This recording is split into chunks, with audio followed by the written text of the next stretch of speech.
So how does your phone protect people against that? Again, this, like I said, this era started 3.5 years ago, and we came at it from a completely contrarian view. Yeah.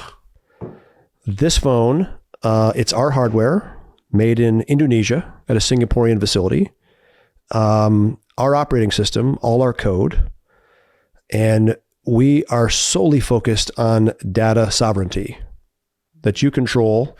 It's pretty cool just that I am kind of impressed that you made hardware. You didn't just build an app like you actually. Correct, because you have to control it down to the root level of the hardware and the software, so that we don't have an advertising ID, and our operating system blocks any attempt by any app to turn on your camera or your Wi-Fi or your microphone or your GPS or anything. We don't allow any of that leakage. In fact, we have a privacy center.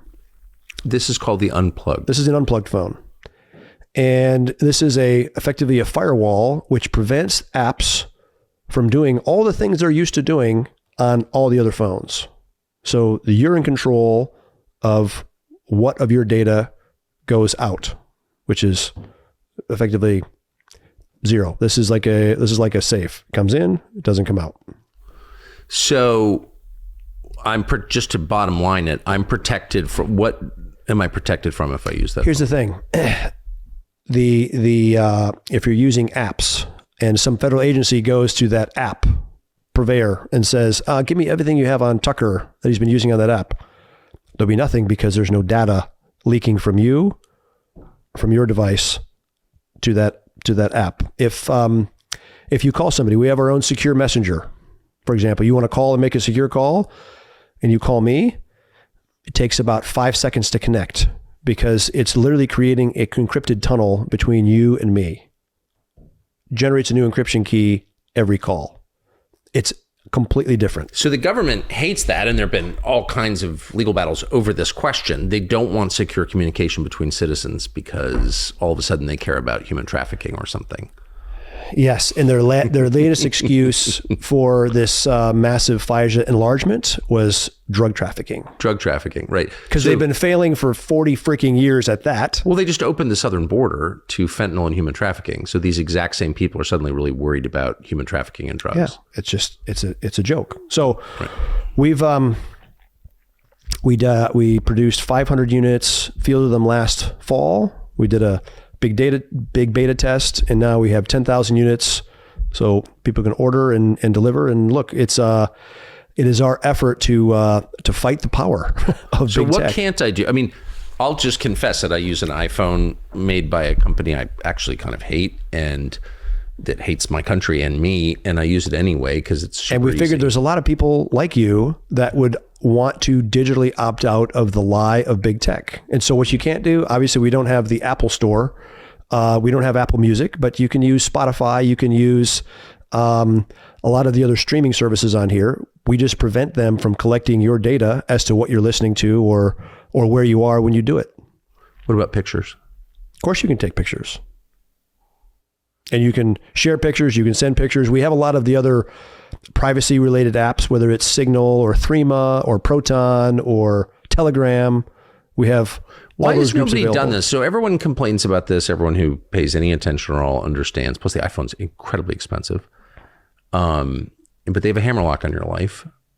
And so this seems like a pretty obvious... Other people have tried it before, and they burn through a lot of money, and I don't think the timing is right. They're not flying coach to Dubai, are they?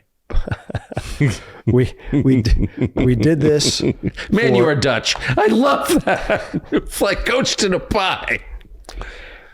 For example, this phone also has a kill switch, an actual a switch which separates the battery from the electronics. You can't shut your iPhone off. Oh, I know. It's always listening. It's always pinging towers. It's always pinging Wi-Fi, building a digital breadcrumb trail of where you go and what you do. Even if I turn the iPhone off, it's not off. Correct.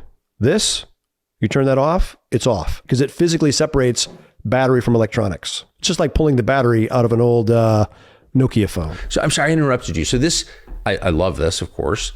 It's incredibly ambitious, but also on some level, it's kind of obvious. Like, why haven't we had this before? So you said people have tried, they spent too much money, and then I interrupted you. And they tried maybe just with an app, and just with an app doesn't work. And people have tried to do it with a reskinned Google phone. We have this phone is incapable of running Google mobile services. So you're not going to get Google Maps. We have a way to navigate that works well. But again, so many of the freemium approaches where they've been boiling the frog of the people of the world, we provide them a digital alternative to that where you are in control of your First Amendment rights and your Fourth Amendment rights. Amen. How hard is it to text people who don't have that phone? It's just, it emits electrons. So ultimately you can see if it's on a tower or not, but we even provide it with a SIM, with a SIM provider, a data provider, a network airtime provider that, collects the minimum amount. Basically all they need is your zip code of where you're buying it. That's it. But what I'm saying is if I am using an unplugged phone and my wife has an iPhone, I can text her. Yes. Sure. And she can even put unplugged messenger on her iPhone as well. How much more expensive is that than an iPhone? This is $989. So it's cheaper, about $500 cheaper. And it's comparable in speed, storage, camera quality. Can you actually get one? Yeah, you can order it at unplug.com/Tucker. And we will look, we're big believers. We're a big believer in your audience.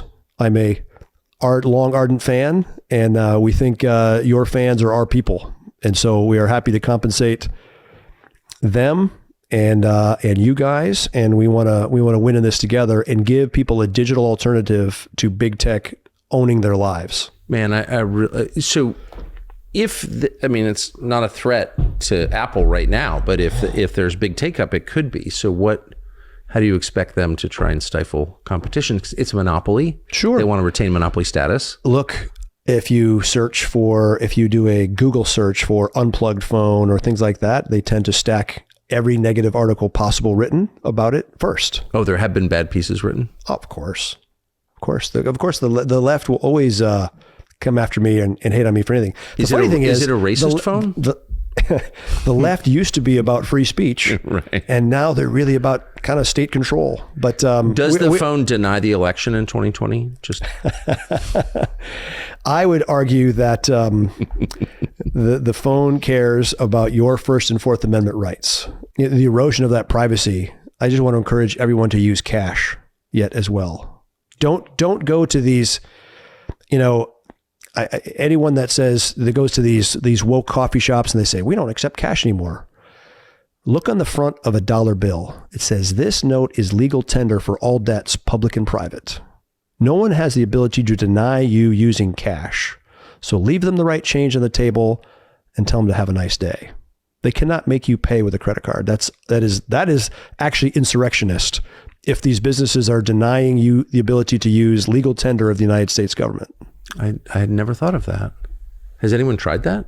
Oh yeah. I make an issue of it all the time, much to my kids' embarrassment. But yeah, I'm a big advocate. Cash is freedom. With the amount of data that is collected on you everywhere. You want to buy gas? Buy gas, pay cash, whatever. But what we see in China, where they really don't accept cash anymore, and it's become the ultimate surveillance state. That's where we're heading unless free people unite and resist that kind of totalitarian impulse of big government and big tech working together.